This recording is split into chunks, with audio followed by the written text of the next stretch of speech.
En faisant rebondir une bille sur chaque semelle, Mathieu Venin démontre des comportements extrêmement différents. Je vous présente une expérience avec différents types de mousses issues de chaussures, de semelles orthopédiques.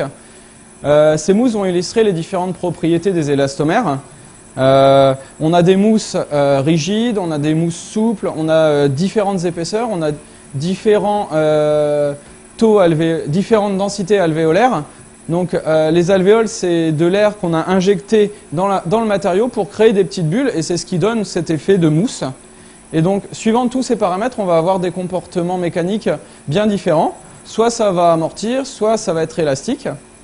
Pour illustrer ce propos, on va prendre une bille qu'on va lâcher sur les semelles pour voir comment elles se comportent et on va les lâcher d'une hauteur de 50 cm pour que ce soit comparable et qu'on ait la même vitesse d'arrivée sur la mousse. Cette expérience va directement illustrer le comportement des chaussures de running puisque suivant le type de mousse ou le type d'élastomère qu'on va avoir dans la semelle, on va avoir des semelles plus ou moins amortissantes et de ça va dépendre le confort du coureur et c'est aussi variable suivant le prix de la chaussure.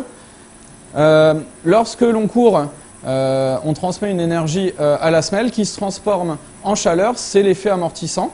Je vais lâcher la bille de 50 cm et puis on va voir en fonction des mousses le nombre de centimètres que la bille va faire en remontant.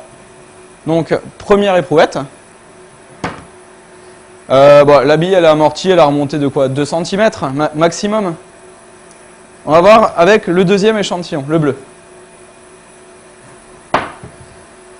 Le deuxième échantillon a beaucoup moins amorti puisque la bille est remontée à peu près à 7-8 cm.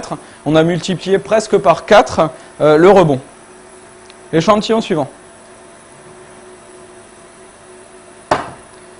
Alors lui, pareil que l'échantillon rouge, on a tout amorti, c'est remonté à 2 cm maximum. Échantillon vert.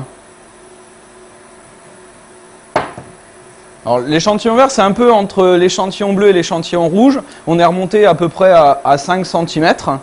Donc il amortit entre les deux.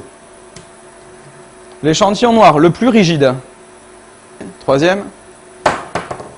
Voilà, l'échantillon noir, il a à peu près rebondi à 10 cm. C'est le plus rigide et c'est celui qui amortit le moins. Ça semble assez logique. Et le dernier échantillon. Alors, lui, ça a l'air d'être celui qui amortit le plus. Il n'y a vraiment eu aucun rebond. On n'est même pas monté au niveau des 2 cm.